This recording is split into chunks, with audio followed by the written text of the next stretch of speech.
call Allah Yahweh Bashim Yahweh Shai Bashim Rakakadash. Double honors to the elders and apostles, great millstone over well. I am not a member, however, I've entered into the labors, peace and mercy. And to the sincere brothers and sisters doing this wherever you are, whatever your lot may be.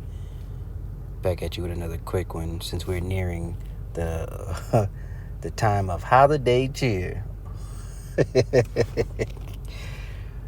I hate this play. I hate everything about it.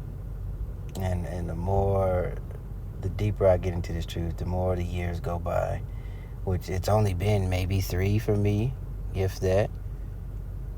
So I should say every month that goes by, the Lord allows me to get a little bit, a little more understanding. I mean, and that is completely by His grace, by His mercy, that He allows me to see that. The more I become a misanthrope. So, look that up. I'm going to read this comment, as you can see on the top left, and I'm going to let this play. And again, it's just twofold. One, in 2023, with all this information that's going out, you'll still have people celebrating this foolishness. Mainly the older generation that still think it's about good old Jesus, good old white Jesus. And then others who say, well, I know has nothing to do with the Lord, but, it still makes me feel good, or I do it for the children. It's tradition, blase, blah, woody, woo. So the comment reads, as a Christian, I would say you can still celebrate Christmas as a day being honored to God without the pagan add-ons. Now, this is an extremely unlearned comment, which you can only expect from a Christian, which I don't know if, whoever's listening to this, you may have been one before I was, and I was this stupid. But again, through the spirit and power of Yahweh Bashim Yahweh Shai, He pulled me out of that. So let's go to Ezekiel 44. And here's some notes if you want to take a screenshot. Go over that, okay? Or actually, just right here. So you want to go ahead and screenshot that. Okay, Ezekiel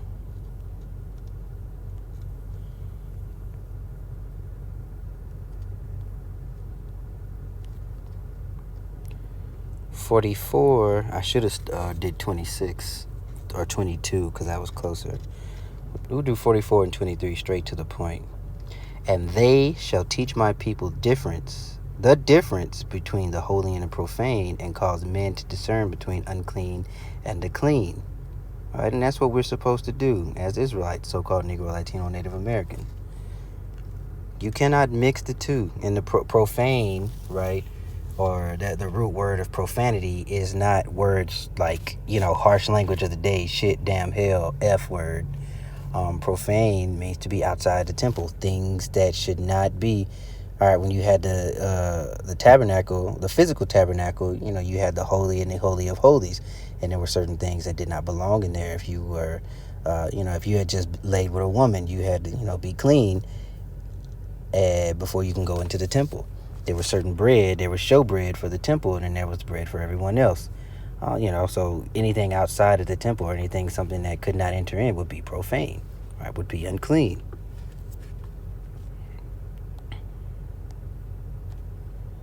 Ezekiel 22 and 26 are around the same thing.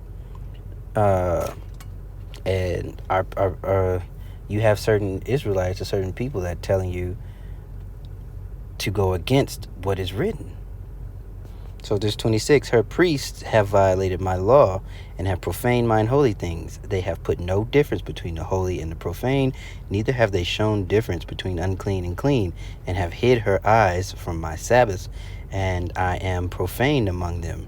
All right, and this was the Lord talking about the Israelites going off. And you can liken that unto today, which people who don't understand, they think that Hebrew Israelism, quote unquote, is a religion, but it is a blood right. It is a bloodline. And just because you are, someone who worships a false god doesn't mean that you're not an Israelite.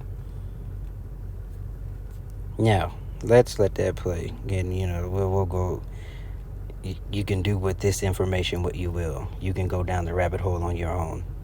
What would Jesus say about Christmas? Well, that's an excellent question, and I've got my own opinion on that, and I believe that Jesus would say, why are you guys celebrating my birthday when it's not my birthday? As we all know, Jesus was not born on December 25th. Well, why are we celebrating Jesus' birthday on a day that wasn't his birthday? Now, maybe your kids are small and you celebrate their birthday on a weekend. I hate to stop it, but of course, celebrating birthdays in and of itself is not something we should be doing. And I pulled up Joshua 1:8. So let me just read that. All right, so this book of the law shall not depart out of thy mouth, but thou shalt meditate therein day and night, and thou mayest observe to do according to all that is written therein. For then thou shalt make thy way prosperous, and then thou shalt have good success. And what is the success we're looking for in this current time? To be saved from the wrath, the unmitigated wrath of the Lord that is going to befall this place very soon. Okay, and now let's see. Maybe I can find it. Birthday. Damn. Pharaoh celebrating his birthday, KJV. Let's do that.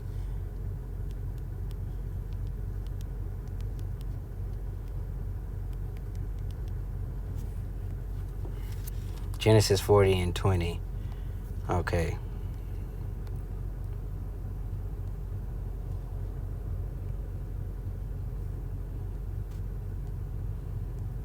Keep it going. 40:20. And it came to pass the third day, which was Pharaoh's birthday. I didn't put a space. That he made a feast unto all his servants, and he lifted up by the head of the chief butler. So you see, Pharaoh, of course, was Mizraim, or an Egyptian, a Hamite, and the Lord forbids us to practice the things of the heathen. Do not what the heathen do. Right, Jeremiah, in one instance, it would be in Jeremiah 10. And since I'm going to get that one since it's so close to so-called Christmas. Verse 2, Jeremiah 10:2, thus saith Yahweh, learn not the way of the heathen, and be not dismayed at the signs of heaven, for the heathen are dismayed at them. For the customs of the people are vain. Vanity of vanities, as Solomon would say, King Solomon would say, for one cutteth a tree out of the forest, the work of the hands of the workmen, with an axe, then deck it with silver and gold, and they fasten it with nails and with hammers, and that it move not. They are upright as the palm tree, but speak not. They must needs be born, because they cannot go. Be not afraid of them, for they cannot do evil, neither also it is them that do good. It is in them to do good. All right, so we do not learn the way of the heathen. But because we are destroyed from a lack of knowledge, right, and we were sold unto the nations for the very thing, for learning the way of the heathen. But, of course, this time was a great falling away, so we had to completely become these heathen nations. But the Lord is returning a spirit unto his people, the remnant, to come back to his way. So let's go. Because their birthday lands on a weekday, so you might move it a smidge, but nobody moves it months. And I think if Jesus saw everybody and told us exactly what he thought about celebrating his birthday on December 25th, he would say that you are all celebrating my birthday in honor of the sun god, Horus, where they used to sacrifice. And the strange thing is, not strange, but, all these things come from Babylon. And then, the Egyptians used it, and then it goes to, Sumer, Mesopotamia, Babylon, Egyptians, then the Persians, then the Greeks, then the Romans in here. And that is why this place is called Mystery, or the daughter of Babylon, right? And this place has all of the wickedness wrapped in one, okay, as you can see, which is why there's a celebration of Christmas. But you had in Sumer, it was Utu, I believe, and then the Akkadians, it was Samas or Shamash was Mesopotamia. Ra was Israel. Salakia, Mr. Ra was Mizraim or Egypt. Mithra was Persia, and then you have Mithraism. You should look into that, and it's all about sun worship. Okay, the Greeks had Helios or Helios. Rome was Sol Invictus, and that cult, Sol Invictus cult, was pretty prominent. I believe the Edict of Milan. Who was that? Constantine, who kind of merged all of this in the first place.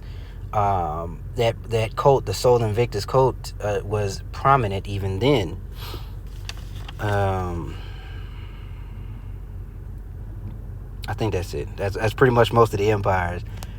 Babies to please him. And if you really think, if December 25th was actually a day of sacrifice of babies, how many babies would they have had to please Horus? Well, quite a few, I would imagine. Well, how many months does it take a baby? Because people want to be prepared, they want to plan ahead.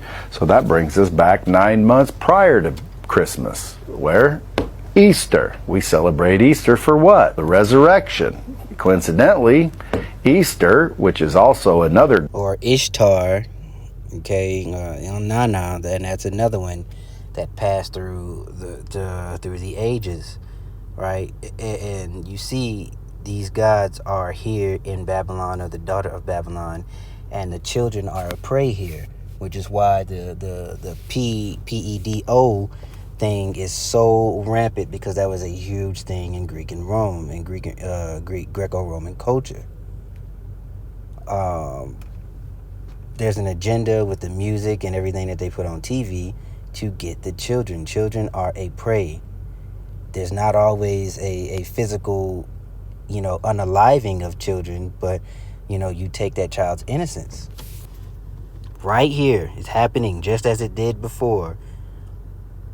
Some rituals are more brutal now than they were then, and vice versa. God, Ishtar, the god of war and fertility, which is why there's rabbits and eggs, was actually a pagan holiday that was observed by basically having an orgy. So everybody got together on Easter, had a lot of sex, so 9 months later there'd be a lot of babies. And coincidentally, when all those babies were born, old Horus was there December 25th, wanting you to slice them open and sacrifice the babies to him. And then here we are. Okay, so I don't know exactly. You might have to fact check that, because I believe, I don't remember if it's Horus or Ra. Either way, these are heathenistic customs. This is hedonism. It is vile. It is profane. And these things, like I said before, are going on right here in Babylon the Great. And people think that the God of the Bible is going to continue to sit and wink and let things slide as it has been before, not understanding that the cup of indignation has not been filled yet. But we're getting very close. And, through the Spirit, I speak, I'm just speaking as a man. I think that 2024, we are going to see a ramp up of judgments, because our people, because we're the only ones that matter, our people are so out of line and rebellious that the Lord is really going to show out very soon. And then people are going to want to bow down. Then people are going to want to listen. Then people are going to want to seek the truth of this Bible. But don't forget, there's also a famine of the word on the way as well. Jacob's trouble is on the way. So there's a famine of the word. There's a physical famine. Okay, 2 Ezra 15, you got folks that are going to be invading each other's houses. Man shall want to go to another city but won't be able to. I don't know if you saw, but some of these democratic states like Jersey and New York, they are imposing taxes on people trying to travel, go to and from work.